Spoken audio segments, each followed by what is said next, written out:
Chapter 13. The Three Sleepers. The wind never failed, but it grew gentler every day, till at length the waves were little more than ripples, and the ship gilded on hour after hour, almost as if they were sailing on a lake. And every night they saw that there rose in the east new constellations which no one had ever seen in Narnia, and perhaps, as Lucy thought, with the mixture of joy and fear, no living eye had seen at all. Those new stars were big and bright, and the nights were warm. Most of them slept on deck and talked far into the night, or hung over the ship's side, watching the luminous dance of the foam throw up by their bows. On an evening of startling beauty, when the sunset behind them was so crimson and purple and widely spread that the very sky itself seemed to have grown larger, they came in sight of land on the starboard bow. It came slowly near, and the light behind them made it look as if the capes and headlands of this new country were all on fire. But presently they were sailing along its coast, and its western cape now rose up astern of them, black against the red sky and sharp as if it were cut out of cardboard, and then they could see better what this country was like. It had no mountains, but many gentle hills with slopes like pillows. An attractive smell came from it, what Lucy called a dim purple kind of smell, which Edmund said, and Rince thought was rot, but Caspian said, "I know what you mean." They sailed on a good way, past point after point, hoping to find a nice deep harbour. They had to content themselves in the end with a wide and shallow bay. Though it had seemed calm out at sea, there was of course surf breaking on the sand, and they could not bring the Dawn Treader as far in as they would have liked. They dropped anchor a good way from the beach and had a wet and tumbling land in the boat. The Lord Roop remained on board the Dawn Treader. He wished to see no more islands. All the time they had remained on this country, the sound of the long breakers was in their ears. 2 men were left to guard the boat, and Caspian led the others inland, but not far, because it was too late for exploring, and the light would soon go. But there was no need to go far to find an adventure. The level valley which lay at the head of the bay showed no road or track or other sign of habitation. Underfoot was fine, springy turf, dotted here and there with a low bushy growth which Edmund and Lucy took for heather. Eustace, who was really rather good at botany, said it wasn't, and he was probably right, but it was something of very much the same kind. When they had gone less than a bow shot from the shore, Drinian said, "Look, what's that?" And everyone stopped. "Are they great trees?" said Caspian. "Towers, I think," said Eustace. "It might be giants," said Edmund in a lower voice. "The way to find out is to go right in among them," said Rebercheap, drawing his sword and pattering off ahead of everyone else. "I think it's a ruin," said Lucy, when they had got a good deal nearer, and her guess was the best so far. What they now saw was a wide, oblong space, flagged with smooth stones and surrounded by grey pillars, but unroofed, and from end to end of it ran a long table laid with a rich crimson cloth that came down nearly to the pavement. At either side of it were many chairs of stone, richly carved, and with silken cushions upon the seats. But on the table itself there was set out such a banquet as had never been seen, not even when Peter the High King kept his court at Caberville. There were turkeys and geese and peacocks.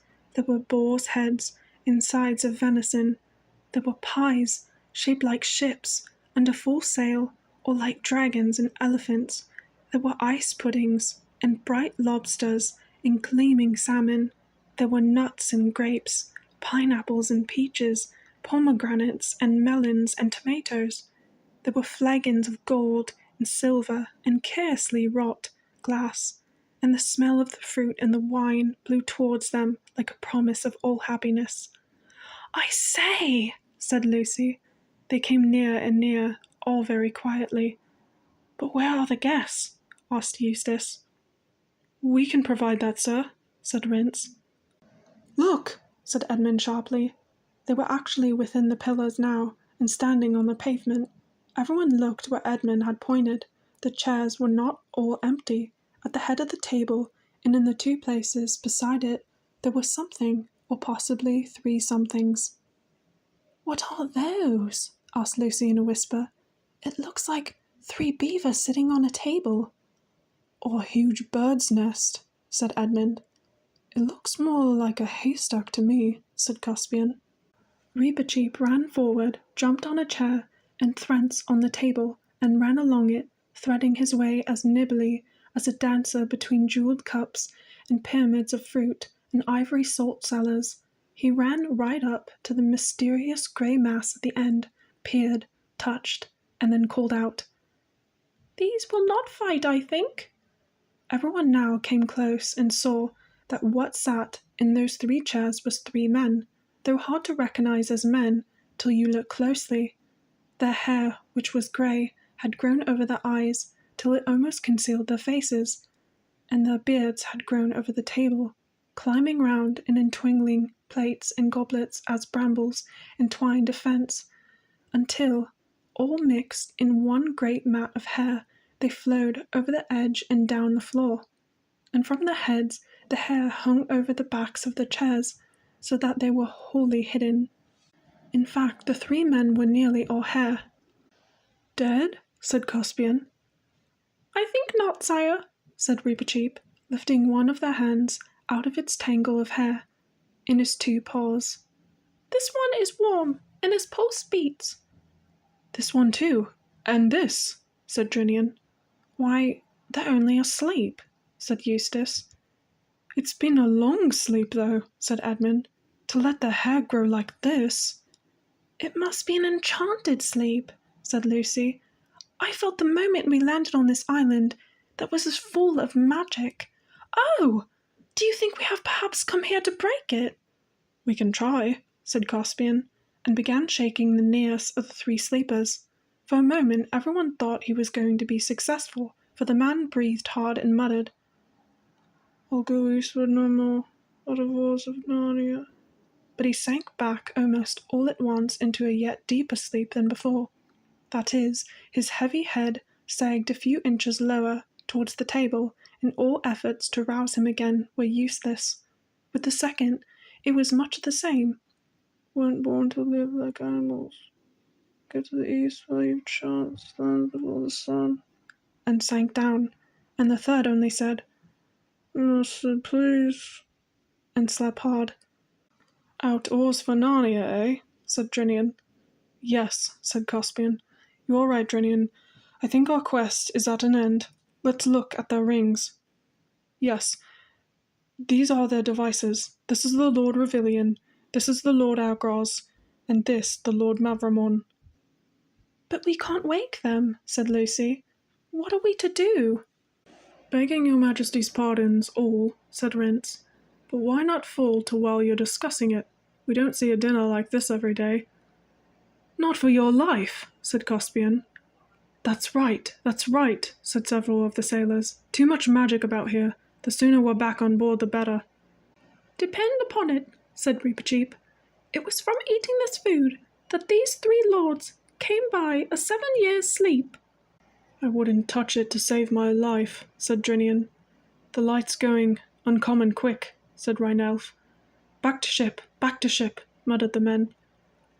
"I really think," said Edmund, "they're right. We can decide what to do with the 3 sleepers tomorrow. We daren't eat the food, and there's no point in staying here for the night. The whole place smells of magic and danger." "I'm entirely of the King's Edmund's opinion," said Reepicheep, "as far as the concerns of the ship's company in general, but I myself will sit at this table till sunrise." "Why on earth?" said Eustace. "Because," said the mouse, "this is a very great adventure, and no danger seems to me so great as that of knowing, when I get back to Narnia, that I left a mystery behind me through fear." "I'll stay with you, Reep," said Edmund. "And I too," said Caspian. "And me," said Lucy, and then Eustace volunteered also. This was very brave of him, because never having read of such things, or even heard of them till he joined the Dawn Treader, made it worse for him than for the others.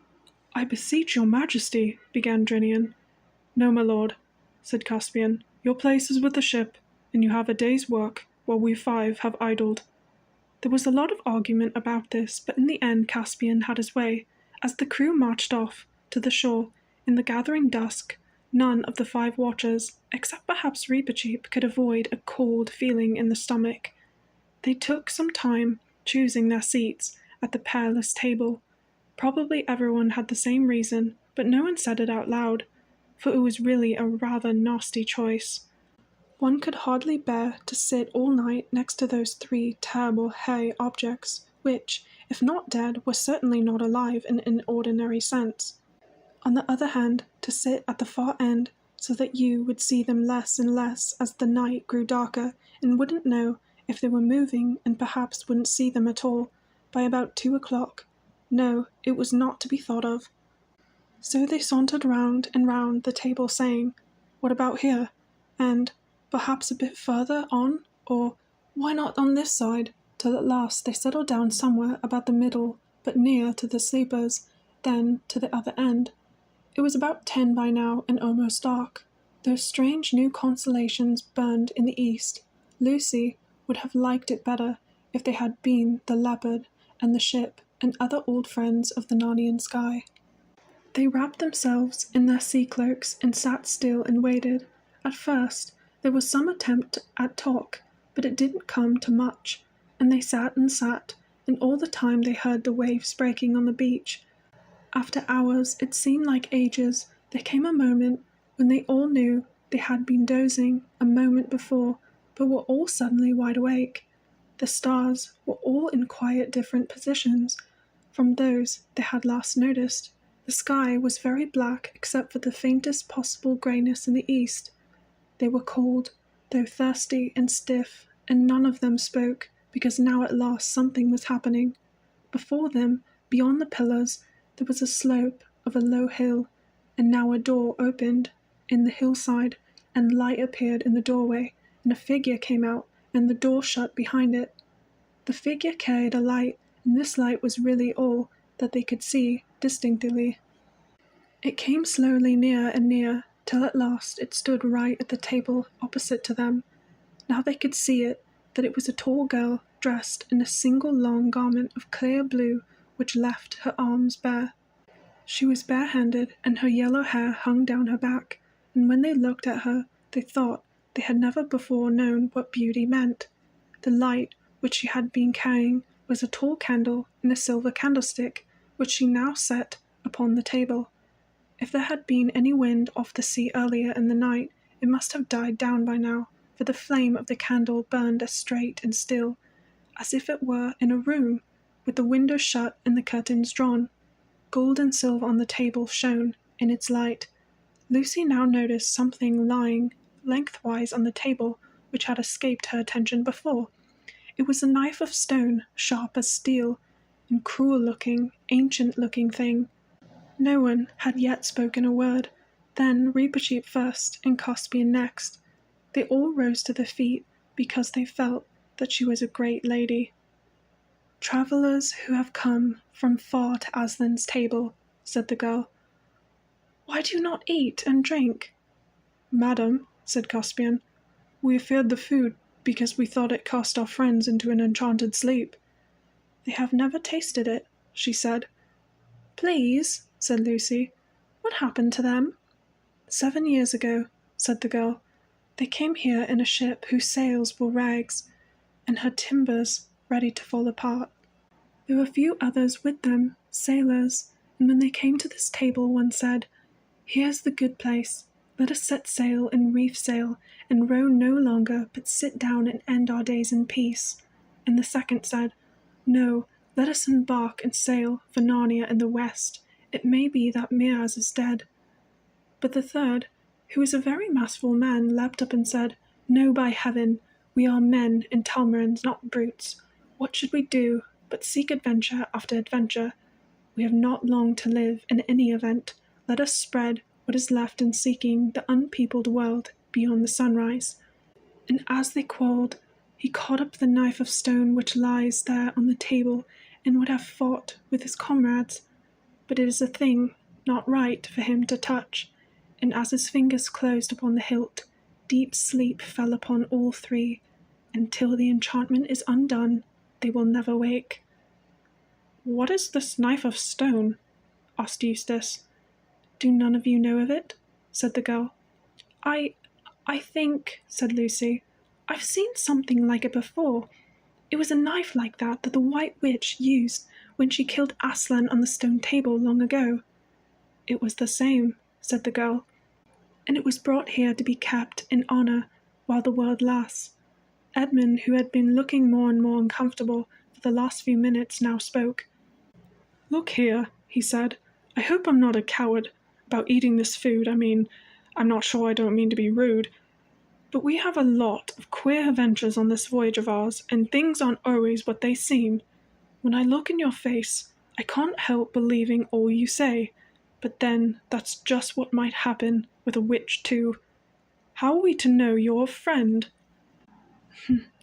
"You can't know," said the girl. "You can only believe. Or not." After a moment's pause, Reepicheep's small voice was heard. "Sire," he said to Caspian, "of your courtesy, fill my cup with wine from that flagon. It is too big for me to lift. I will drink to the lady." Caspian obeyed, and the mouse, standing on the table, held up a golden cup between its tiny paws and said, "Lady, I pledge you." Then it fell to Uncalled Peacock, and in a short while everyone else followed its example. All were very hungry, and the meal, if not quite what you wanted for a very early breakfast, was excellent as a very late supper. "Why is it called Aslan's table?" asked Lucy presently. "It is said here by his bidding," said the girl, "for those who come so far. Some call this island the world's end, for though you can sail further, this is the beginning of the end." "But how does the food keep?" asked the practical Eustace. "It is eaten and renewed every day," said the girl. "This you will see." "And what are we to do about the sleepers?" asked Caspian. "In the world from which my friends come," here he nodded at Eustace and the Pevensies, "they have a story of a prince or a king coming to a castle where all the people lay in an enchanted sleep. In that story he could not dissolve the enchantment until he had kissed the princess." "But here," said the girl, "it is different. Here he cannot kiss the princess till he has dissolved the enchantment." "Then," said Caspian, "in the name of Aslan, show me how to set about that work at once." "My father will teach you that," said the girl. "Your father?" said everyone. "Who is he, and where?" "Look," said the girl, turning round and pointing at the door in the hillside. They could see it more easily now, for while they had been talking the stars had grown fainter, and great gulps of white light were appearing in the greyness of the eastern sky.